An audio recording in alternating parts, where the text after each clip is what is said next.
So before we showcase the solution, I mean, when we spoke to a lot of organizations, and understood how they are doing their current training, this is what we actually realized. These are the problems of conventional training.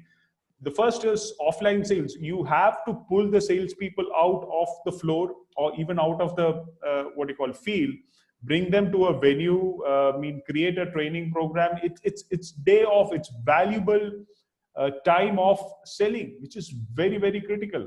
I mean, the second is boring books and lengthy documents. Now, when we spoke to a lot of organizations, this is what we saw. They have training modules, customer practice modules, but those are pretty boring. I mean, the frontline staff, who are predominantly young people, they get bored with through reading through the manuals, and it is not. Subhash, please go ahead.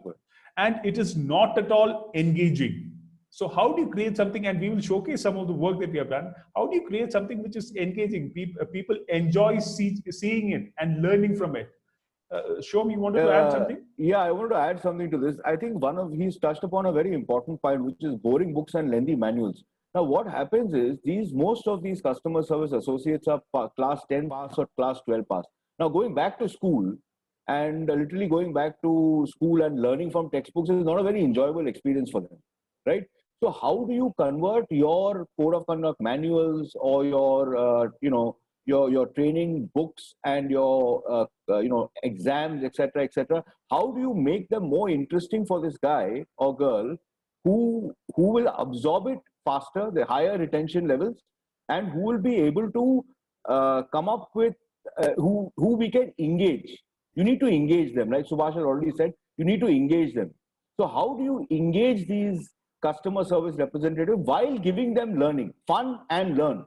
That would be the aspect of this, fun and learn. Absolutely. Please go ahead, Subhash.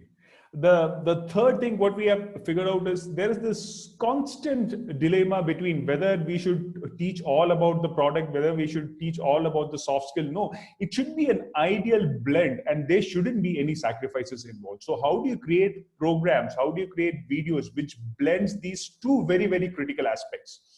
And the fourth thing, we are all human beings. I mean, we tend to forget. And it's a natural thing for all human beings. So if you have a training program which happens once in a year, or people are expected to take down notes, it's not a very efficient system. So you need to have a system where people can access it anytime. We'll talk in greater details. You can go back and see n number of times. I want to see it 5 times. Shom wants to see it, say, probably 15 times. So that is left to the individuals. So that, I think, Subhash, I think before we say that, I think first we should clarify that in the previous slides, creative video-based training. Right. What Subhash is actually saying is that if you have the training on your phone, if the customer sales, the retail associate has the video on his phone, the training video, there are multiple times that he can watch it. Like we said, offline, day off the floor, spending an entire day off the floor and then learning something for one day and expecting that learning to continue for an entire year, but when you have it handy on your phone, you can refer to it as many times as you want, is what Subhash was saying. Right, Subhash? Perfect. That's right.